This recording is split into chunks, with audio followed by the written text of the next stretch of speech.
सुल्तान महमद फ़ातिह के आज के एपिसोड के अंदर इतनी ज़्यादा चीज़ें देखने को मिली, जिसकी मुझे तो बिल्कुल भी उम्मीद नहीं थी। हाँ, अलबत्ता ये एपिसोड बहुत ज़्यादा मज़ेदार होने वाला था, इस चीज़ का तो मुझे पता था।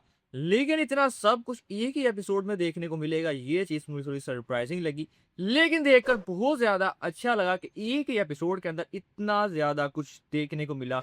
ये चीज़ देखकर बहुत ज़्यादा मुझे मज़ा आया। आज के एपिसोड के अंदर जैसे कि सुल्तान महमद फ़ातिह अपनी पूरी फ़ौज के साथ इफ़्लाक की मुहिम पर निकलते हैं और इफ़्लाक के एक जगह पर आकर अपना पड़ाव डालते हैं। और किसी भी फ़ौज के लिए जंग के अंदर सबसे ज़्यादा 2 चीज़ें इम्पोर्टेंट होती हैं। वो होती है एक तो खुराक और एक पानी। अगर किसी भी फ़ौज के पास ये दोनों चीज़ें वाफ़र मिक़दार के अंदर मौजूद ना हो, वो फ़ौज जितनी भी ज़्यादा खौफ़नाक, जितनी भी ज़्यादा बहादुर, जितनी भी ज़्यादा बड़ी हो, उसको बआसानी शिकस्त दी जा सकती है अगर खुराक और पानी की वाफ़र मिक़दार उनके पास मौजूद ना हो। इसी चीज़ का फ़ायदा उठाया आज के एपिसोड के अंदर व्लाद ड्रैकुला ने। जहाँ पर व्लाद ड्रैकुला ने एक तो उनके जितने भी कुएँ थे इस इलाके के उनको ज़हर आलूद कर दिया, यानी उनके लिए पानी यहाँ पर छोड़ा ही नहीं। और दूसरा जो उन्होंने खुराक का बंदोबस्त किया था, जिस गाँव के अंदर, जिस गोदामों के अंदर उन्होंने अपना अनाज रखा हुआ था, व्लाद ड्रैकुला ने वो सारे के सारे गोदाम आग लगाकर सारे बर्बाद कर दिए। ना सिर्फ उनका अनाज बर्बाद किया बल्कि इस गाँव के अंदर जितने भी लोग मौजूद थे उन सबको मौत के घाट उतार दिया और बड़ी बेदर्दी से उनको कत्ल किया यहाँ पर व्लाद ड्रैकुला ने। यहाँ पर हत्ता कि पैदरी ने भी ये बात की थी कि हमें बच्चे और जो औरतें थी उन्हें नहीं था मारना चाहिए। लेकिन व्लाद ड्रैकुला अपने इसी वहशीपन की वजह से जाना जाता था और लोग इसी वजह से उससे डरते भी थे कि वो किसी पर रहम नहीं करता। और आज के एपिसोड के अंदर भी व्लाद ड्रैकुला ने वही किया।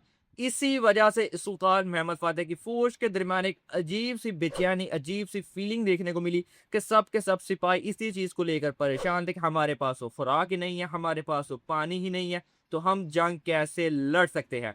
और यहाँ तक बात नहीं रुकी बल्कि इनके पाशा भी इस बात के लिए काफ़ी ज़्यादा परेशान नज़र आए। हत्ता कि यहाँ पर महमूद पाशा ने भी सुल्तान महमद फ़ातिह से यही बात की, वाफ़र मिक़दार आ जाने तक अनाज की हमें या तो यहीं पे रुकना चाहिए या फिर वापस हमें पाया तख्त इस्लाम्बुल के अंदर लौट जाना चाहिए। लेकिन यहाँ पर इनकी मदद के लिए वही बोगोमील के गाँव वाले हैं जो कि मुसलमान हो चुके थे और बोस्निया के अंदर रह रहे थे। वो इतनी ज़्यादा वाफ़र मिक़दार के अंदर इनके लिए अनाज लेकर आए कि जिनसे इनका सारा बंदोबस्त हो सकता था इस जंग के दौरान।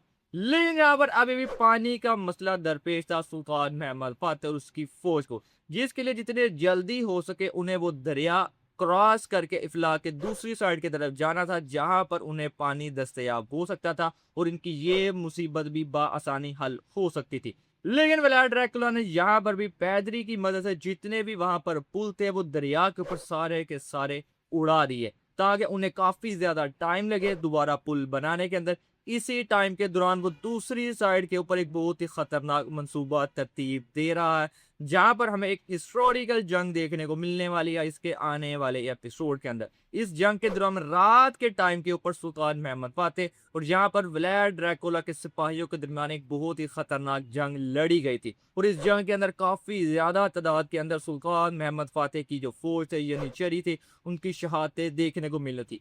एक टाइम तो ऐसा था कि लग रहा था कि यहाँ पर सुल्तान महमद फ़ातिह की फ़ौज को शिकस्त हो जाएगी, वो पीछे हट जाएँगे यहाँ से, लेकिन ऐसा नहीं था। वो एंड टाइम के ऊपर आकर यहाँ पर उन्होंने शिकस्त दी व्लाद ड्रैकुला को और उसके बाद व्लाद ड्रैकुला अपने जो सिपाही यहाँ पर बचे थे उनको लेकर पीछे हट जाता है। ये जो हमें जंग है हिस्टोरिकल, ये आने वाले एपिसोड के अंदर देखने को हो सकता है मिल जाए या उसे नेक्स्ट एपिसोड के अंदर देखने को मिलने वाली है। इसके साथ-साथ ही आज के एपिसोड के अंदर एक और चीज़ देखने को मिली एवरोनॉस बे के हवाले से। जैसा कि सुल्तान महमद फ़ातिह को जब ये पता चला था कि एक गाँव को पूरे का पूरा तबाह बर्बाद कर दिया गया है, इसीलिए उन्होंने पूरी इक़दामात की कि दूसरे गाँव के ऊपर इस तरह हमले ना किए जाएँ, जहाँ पर बाली बे, शामिल बे और एवरोस बे को वहाँ पर भेजा गया था उनकी मदद के लिए। लेकिन जिस गाँव की मदद के लिए एवरोनॉस बे उसके सिपाही गए थे, लेकिन वहाँ पर व्लाद ड्रैकुला उनसे पहले ही वहाँ पर मौजूद था और उसने उस गाँव के साथ भी वही हाल किया जो उससे पहले गाँव के साथ उसने हाल किया था। बगैर कोई रहम खाए किसी के ऊपर उसने सबको मौत के घाट उतारकर उस पूरे के पूरे गाँव को आग लगा दी। यहाँ पर थोड़ा ट्विस्ट ले लाया गया कि जब व्लाड ड्रैकुला को बात पता चली कि यहाँ पर एवरोनस भी उनकी मदद के लिए आए हैं, तो इससे बड़ा दचका क्या हो सकता है सुल्तान महमद फातेह के लिए कि इस जंग के अंदर जो भी शुरू भी नहीं हुई, उसके शुरू होने से पहले इतने बड़े जो उनके अकंजियों के सरदार हैं एवरोनस पे, उनको यहाँ पर शहीद कर दिया जाए। और ये सीन तो अभी दिखाया नहीं गया, लेकिन ये चीज कंफर्म हो चुकी है कि ये सारी जंग का सीन हो चुका है। जो एपिसोड के लास्ट में हमें जी को पता चलता है कि उनके तमाम सिपाही मर चुके हैं, हत्ता कि यहाँ पर एवरोस पे की शहादत भी हो चुकी है, जो कि आने वाले एपिसोड के अंदर वो सीन सारे दिखाए जाएंगे। यानी आने वाले एपिसोड के अंदर एक बहुत बड़ी शहादत देखने को मिलने वाली है। और दूसरा, आज के एपिसोड के अंदर व्लाड ड्रैकुला की कोई ना कोई मदद तो यहाँ पर कर ही रहा था, जो उसे सारी इंफॉर्मेशन दे रहा था कि सुल्तान महमद फातेह किस रास्ते से आ रहे हैं और वो क्या कर रहे हैं। आप सबका शक भी राडो के ऊपर ही जाएगा। जैसे कि राडो को दोबारा एक तरह माफ कर दिया गया है व्लाड ड्रैकुला की तरफ से, जहां पर एपिसोड के स्टार्ट के अंदर देखने को मिला कि इसकी मां मोरिना ने ही वो बहादुर पाशा का सर इसके हवाले किया था। उस साथ में ये बात भी की थी कि व्लाड ड्रैकुला ने तुम्हें माफ कर दिया है, सिर्फ आखिरी बात कि तुम हमारी मदद करो। जिन लोगों के साथ तुम रहना चाहते हो, जिसके साथ तुम वफादारी दिखाना चाह रहे हो, वो तुम्हारे कभी वफादार नहीं हो सकते, वो तुम्हें कभी एक्सेप्ट नहीं करेंगे। ये चीजें आज के एपिसोड के अंदर देखने को मिली कि सिवाय सुल्तान महमद फातेह के कोई भी वहां पर राडो को पसंद नहीं था कर रहा। और कुछ ऐसा भी दिखाया गया आज के एपिसोड के अंदर जहां पर राडो कुछ लीक कर भेज रहा है। आप सबको यही लगा होगा राडो ही वो शख्स है जो गद्दारी कर रहा है और वो अपने भाई व्लाड ड्रैकुला की मदद कर रहा है, लेकिन ऐसा नहीं है। राडो ने कभी गद्दारी नहीं थी की सुल्तान महमद फातेह से, वो सुल्तान महमद फातेह का वफादार ही रहा था। लेकिन कोई ना कुछ शख्स तो मौजूद है जो यहाँ पर उसकी मदद कर रहा है व्लाड ड्रैकुला की। ये सस्पेंस से बाद अभी 2 या 3 एपिसोड तो चलेगा, उसके बाद इसको खोला जाएगा। और सबसे ज्यादा जिस सीन का मैं इंतजार कर रहा था आज के एपिसोड के अंदर, वो था जानदार अली खलील पाशा का सीन, कि उस ख्वाब के अंदर सुल्तान महमद फातेह जानदार अली खलील पाशा से मिलेंगे। ये सीन देखकर मुझे तो बहुत ज्यादा मजा आया। इस सीजन के अंदर सबसे ज्यादा मैं मिस जानदार अली खलील पाशा के सीन्स को ही कर रहा था, खासकर उनकी आवाज, जो उनका बोलने का अंदाज है। आखिरकार आज के एपिसोड के अंदर वो सीन भी देखने को मिला एक दफा दोबारा। जानदार अली खलील पाशा को स्क्रीन पर देखकर मुझे बहुत ज्यादा अच्छा लगा, और खासकर जो उनकी आवाज को मिस कर रहा था, वो आवाज सुनकर बहुत ही ज्यादा मजा आया।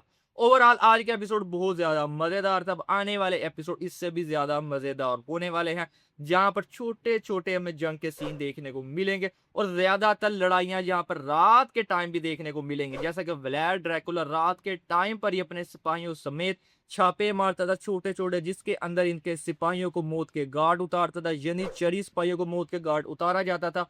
और इसी तरह वो उसने अपना खौफ बिठा दिया था इनके तमाम फौज के अंदर के व्लाड ड्रैकुला रात के वक्त हमला करके यहाँ पर सिपाहियों को मारता है, जिसके अंदर काफी हद तक वो कामयाब भी हो गया था। यही सारी चीजें अब जिसके एपिसोड रह चुके हैं, इसके भी मेरा ख्याल है 5 या 6 ही एपिसोड और मजीद आएंगे इस सीजन 3 के। इसके अंदर यही सब कुछ देखने को मिलने वाला है। बाकी आप लोग कमेंट करके जरूर बताइए कि आज का एपिसोड आप लोगों को कैसा लगा, कौन सा सीन आपको सबसे ज्यादा मजेदार और सबसे ज्यादा अच्छा लगा। आज की वीडियो के अंदर बस यही था। मिलते हैं आपसे नेक्स्ट वीडियो में।